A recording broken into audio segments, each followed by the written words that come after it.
ভাইরে ভাই, Poco X7 Pro ফোনটা আন্তত বেঞ্চমার্কে 17 লক্ষের উপরে স্কোর করতে পারে এবং যেই বাজেটে কিনা বাংলাদেশে বর্তমানে পাওয়া যাচ্ছে এই ডিভাইসটি তার আশেপাশে কোনো স্মার্টফোন এত হাই পারফরমেন্স আমাদেরকে অফার করতে পারছে না। তো যারা কিনা গেম খেলবেন উড়াধুরা, তার পাশাপাশি ভিডিও এডিটিং করবেন আর কন্টেন্ট ক্রিয়েশন করবেন, তাদের জন্য এই ফোনটা ওয়ান অফ দ্য বেস্ট হতে পারে। বিকজ এখানে সর্বোচ্চ 32 জিবি র্যামকে আপনারা ইউজ করতে পারবেন। তাছাড়া 512 জিবির ইন্টারনাল মেমোরিকেও দিয়ে দিয়েছে পোকো, যেটা কিনা আবার UFS 4.0 ক্যাটাগরির। So hey guys, Shanto here. Poco X7 Pro ভালো মন্দ সবকিছু জানাচ্ছে আজকের ভিডিওতে, আর কেমন প্রাইসে বাংলাদেশ সহ ইন্ডিয়ান মার্কেটটা কাঁপাচ্ছে এই ফোনটি সেটাও জানা যাবে।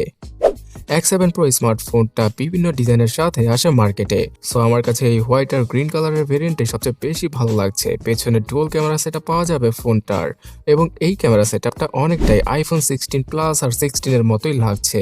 তো আপনাদের কাছে এমন ডিজাইন কেমন লাগে অবশ্যই কমেন্ট করে জানাবেন। বর্তমানে বাংলাদেশে গ্লোবাল আর ইন্ডিয়ান গ্লোবাল দুইটা ভেরিয়েন্টের পোকো X7 Pro কে দেখা যায়। 6550 mAh এর ব্যাটারিকে ইউজ করেছে পোকো, আর গ্লোবাল ভেরিয়েন্টে 6000 mAh এর ব্যাটারিকে দেখতে পাওয়া যাবে। সো আপনার যেটা পছন্দ আপনি সেটাই নিতে পারেন। 195 গ্রাম ওজনের সাথে আসা পোকো X7 Proর থিকনেস হচ্ছে গিয়ে 8.3 মিলিমিটার, আর এর পোর্টস এবং বাটনগুলো ঠিকঠাক পজিশনে ছিল। উপরে আর নিচে ডুয়াল স্টোরেজ স্পিকারকে পাওয়া গেলেও এখানে 3.5 হেডফোন জ্যাকের গর্তকে মিস করব আমরা। পেমেন্ট করার জন্য 360 NFC সেন্সর আর আয়ার ব্লাস্টার পোর্টটা রয়েছে টিভি ফ্রিজের মতো রিমোট কন্ট্রোলকৃত ডিভাইসকে কন্ট্রোল করার জন্য। আনবক্স করলেই পোকো X7 Proর সাথে পাওয়া যাবে একটি 90 ওয়াটের চার্জিং ব্রিক, আর এখানে একটা ভালো মানের টিপু কেসকেও তারা ফ্রিতে প্রোভাইড করেছে। USB Type-C data cable, SIM ejector tool আর বেশ কিছু কাগজপত্র, এই সকল জিনিসপত্রই থাকবে বক্সের সাথে। সো পোকোর এই কিলার ফোনটা পারফরমেন্সের জন্যই মাথা নষ্ট করে ফেলছে সবার। তো পারফরমেন্স সেকশন সম্পর্কে জানার আগে ডিসপ্লে সম্পর্কে জানিয়ে দিচ্ছি।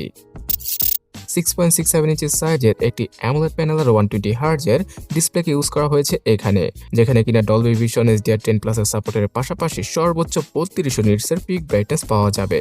বাট এটার যেই হাই ব্রাইটনেস মোডটা রয়েছে 1400 নিটসের, সেটাও রোদের আলোতে ফোনের কন্টেন্ট দেখার জন্য পারফেক্ট। আর এটার উপরে কর্নিং গোরিলা গ্লাস 7i এর প্রোটেকশন রয়েছে। এক কথায় বলতে গেলে তুক্ষার লেভেলের ডিসপ্লেকে ইউজ করেছে পোকো তাদের এই X7 Proতে, যার জন্য কিনা কন্টেন্ট ওয়াচ করে আর গেম খেলে মাথা নষ্ট করার মতো এক্সপিরিয়েন্স পাওয়া পসিবল। IP68, 69 এর মতো ওয়াটার আর ডাস্ট রেজিস্ট্যান্ট রয়েছে এখানে। তো 2 মিটার পানির নিচে 24 ঘন্টা পর্যন্ত সার্ভাইভ করতে পারবে এই ডিভাইসটি, এমনটাই পোকো ক্লেম করছে। Android 15 এবং HyperOS 2.0 এর সাথে আসে আউট অফ দ্য বক্স এই ডিভাইসটি। HyperOS 2.0টা অনেকটাই আইফোনের অ্যানিমেশনের মতো অ্যানিমেশনগুলো আমাদেরকে প্রোভাইড করে থাকে। তার সাথে এর সফটওয়্যার এক্সপিরিয়েন্সটা অনেক বেশি স্মুথ, বাট আগামীতে সফটওয়্যার আপডেট দিয়ে ফোন খারাপ করার রেকর্ড পোকোর অনেক বেশি রয়েছে। তো সফটওয়্যার আপডেট দেওয়ার আগে যদি আপনি এই ফোনটি কিনে থাকেন, অবশ্যই ইন্টারনেটে রিসার্চ করে নেবেন। তার পাশাপাশি AI রিলেটেড সবগুলো ফিচারকেই এবার পোকো তাদের এই মিড বাজেট ক্যাটাগরির স্মার্টফোনে দিয়ে দিয়েছে, যেগুলো কিনা তাদের হাই এন্ড ফ্ল্যাগশিপ স্মার্টফোনে পাওয়া যায়। বেশ কিছু ব্লুটুথ এবং অ্যাডস দেখা পাওয়া যাবে এখানে, যেগুলোকে রিমুভ করলে সবচেয়ে ভালো এক্সপিরিয়েন্স পাওয়া পসিবল। পারফরমেন্স সেকশনে সবচেয়ে বেশি আলোচনা রয়েছে এই ডিভাইসটি, বিকজ মিডিয়াটেক ডাইমেনসিটি 8400 আলট্রা এটা 17 লক্ষের কাছাকাছি Antutu বেঞ্চমার্কে স্কোর করতে পারে। এখানে যেহেতু UFS 4.0 ক্যাটাগরির ইন্টারনাল মেমোরি রয়েছে, তাই স্কোরটা এত বেশি। বাট আরও একটা ক্যাচ রয়েছে, সেটা হচ্ছে গিয়ে নর্মালি যে কোনো চিপসেট তৈরি করার সময় হাই পারফরমেন্স কোর মানে কামলা কোর, তার পাশাপাশি normal power saving core use করা হয়। বাট এটাই মানে ডাইমেনসিটি 84 আলট্রাতে সবগুলোই হাই পারফরমেন্স কোরকে ইউজ করা হয়েছে, যেটা কিনা Cortex A725 এর। সো এই কারণেই এই চিপসেটটা এত বেশি Antutu বেঞ্চমার্কে স্কোর করতে পারে। আদারওয়াইজ যদি গ্রিক বেঞ্চের স্কোরটা দেখা যায়, তাহলে সিঙ্গেল করে এটার স্কোরটা অনেকটাই স্ন্যাপড্রাগন 7 Gen 3 এর মতো, বাট মাল্টি করে ভাইরে ভাই স্ন্যাপড্রাগন 8 Gen 3 এর কাছাকাছি চলে এসেছে এটা। সো এখানে সবগুলো হাই পারফরমেন্স কোরকে ইউজ করা হলেও বিভিন্ন ক্লক স্পিডে সেট করা রয়েছে এগুলো, তো ফোনের হিটিং ইস্যুটা অত বেশি পাওয়া যাবে না। তো যাই হোক, এত ডিটেলসে না গিয়ে ওভারঅল রিয়েল লাইফ ইউজ করলে কেমন হবে এই ফোনটা, এক কথা বলতে গেলে আপনারা বাজেট অনুযায়ী মাখনের মতো একটা এক্সপিরিয়েন্স পেয়ে যাবেন। অ্যান্ড্রয়েডের সকল হাই গ্রাফিক্সের গেমগুলো এক কথায় অনায়াসে প্লে করা পসিবল হবে পোকো X7 Proতে। তাছাড়া ভিডিও এডিটিং এর ক্ষেত্রেও আপনারা খুব কম সময়ে যে কোনো ভিডিও এডিট প্লাস রেন্ডার করতে পারবেন। 8GB, 12GB এবং 16GB এই তিনটা র্যাম ভেরিয়েন্টের সাথে আসে পোকো X7 Pro। তবে 16GB র্যামের ভেরিয়েন্টটা এখনো বাংলাদেশে পাওয়া যায় না। যদি পাওয়া যেত তাহলে 16GB র্যামের সাথে আরো 16GB র্যামকে যুক্ত করে মনে মনে 32GB র্যামকে ইউজ করা পসিবল হতো X7 Proতে।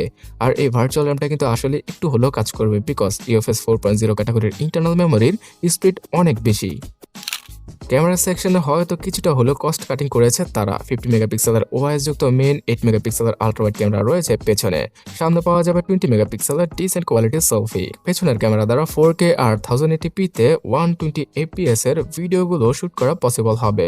তার পাশাপাশি ওআইএস ইএস এর সাপোর্টটা থাকায় ভিডিওগ্রাফিতেও অনেক বেশি স্টেবল ভিডিওগুলো শুট করা পসিবল হবে। এবং সেলফি ক্যামেরার কোয়ালিটিও বাজেটের মধ্যে দারুণই বলা চলে, বিকজ এই প্রসেসরটার আইএসপি মোটামুটি ভালোই। সো ভালো প্রসেসরের সাথে নর্মাল লেভেলের ক্যামেরা হার্ডওয়্যারকে ইউজ করার পরেও আমরা মোটামুটি ভালো লেভেলের ছবিগুলো তুলতে পারবো Poco X7 Pro-তে। সিকিউরিটি সেকশনে fast under display fingerprint scanner, software base face unlock সহ জাইরো কম্পাস বিভিন্ন ধরনের সেন্সরকে ইউজ করেছে পোকো এই ফোনটার ভেতরে। 6550 mAh এর ব্যাটারির জন্য এখানে ব্যাটারি ব্যাকআপটা ইনসেন লেভেলের। নর্মাল স্ট্যান্ড বাই মোডে ইউজ করলেও 2 দিনের মতো ব্যাটারি ব্যাকআপ টেনে টুনে এই ফোনটা ইজিলি দিয়ে দেবে। আর 90 ওয়াটের চার্জিং স্পিডের মাধ্যমে 40 থেকে 50 মিনিটের মধ্যেই ফোনটাকে ফুলি চার্জ করা পসিবল হচ্ছিল। সো গাইস, এক কথা বলতে গেলে পারফরমেন্স লাভারদের জন্য X7 Pro।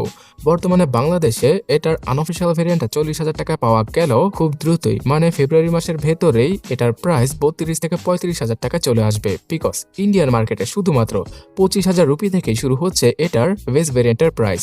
তো বিভিন্ন ডিসকাউন্টের মাধ্যমে ইন্ডিয়ান মার্কেটে এত চিপ প্রাইসে এরকম একটি স্মার্টফোন লঞ্চ করা হয়েছে। তো বাংলাদেশে এর 8 জিবির ভেরিয়েন্টটা যদি 32 অথবা 35,000 টাকায় আগামী মাস থেকে পাওয়া যায়, তাহলে সেটা সকলের জন্যই ভালো। আদারওয়াইজ এটারই চাইনিজ ভেরিয়েন্ট মানে Redmi Turbo 4টা এই 30 থেকে 32,000 টাকায় কিছুদিন পরেই পাওয়া যাবে, যেমনটা কিনা Redmi Turbo 3 এর দামটা খুব দ্রুতই বাংলাদেশের মার্কেটে পড়ে গিয়েছিল।